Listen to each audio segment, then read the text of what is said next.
Friends welcome to MBS kitchen. Kerala style egg roast எப்படி பண்ணலான்னு பார்க்கலாம். ரொம்ப ரொம்ப ஈஸியா பண்ணக்கூடிய ஒரு அருமையான ரெசிபி. ஒரு வாணலி அடுப்புல வச்சுட்டுக்கலாம். வாணலி நல்லா காஞ்சிச்சு. இதில பார்த்தீங்கன்னா 2 டேபிள் ஸ்பூன் அளவுக்கு தேங்காய் எண்ணெய் சேர்த்துக்கலாம். 1/2 டீஸ்பூன் கடுகு சேர்த்துக்கலாம். அப்புறம் பார்த்தீங்கன்னா 1 டீஸ்பூன் அளவுக்கு சோம்பு சேர்த்துக்கலாம். அப்புறம் வந்து 1 டேபிள் ஸ்பூன் அளவுக்கு நறுக்கிய பூண்டு சேர்த்துக்கலாம். நறுக்கிய இஞ்சியும் சேர்த்துக்கலாம். அப்புறம் பார்த்தீங்கன்னா ஒரு பச்சை மிளகாய் கட் பண்ண சேர்த்துக்கலாம். 3 வெங்காயம் ஸ்லைஸ் பண்ண சேர்த்துக்கலாம். 1 டேபிள் ஸ்பூன் உப்பு சேர்த்துக்கலாம். கொஞ்சமா கருவேப்பிலை சேர்த்துக்கலாம்.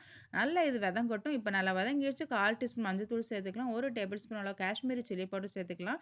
1 டேபிள் ஸ்பூன் அளவுக்கு மல்லித்தூள் சேர்த்துக்கலாம். அப்புறம் 1/4 டீஸ்பூன் அளவுக்கு கரம் மசாலா சேர்த்துக்கலாம். 1/4 டீஸ்பூன் அளவுக்கு பெப்பர் பவுடர் சேர்த்துக்கலாம். இப்ப பார்த்தீங்கன்னா, ஒரு தக்காளி கட் பண்ண சேர்த்துக்கலாம். இப்ப கொஞ்சமா ஒரு 1 கப் அளவுக்கு தேங்காய் பால் சேர்த்துக்கலாம். சேர்த்து நல்லா ஒரு வதக்கிட்டு 4 அவிச்ச முட்டை சேர்த்துக்கலாம். சேர்த்து ஒரு 10 நிமிஷம் ரோஸ்ட் பண்ணி எடுத்துக்கலாம். அப்பப்போ நடுவா கலந்து குடுக்கணும். இருக்கட்டும்.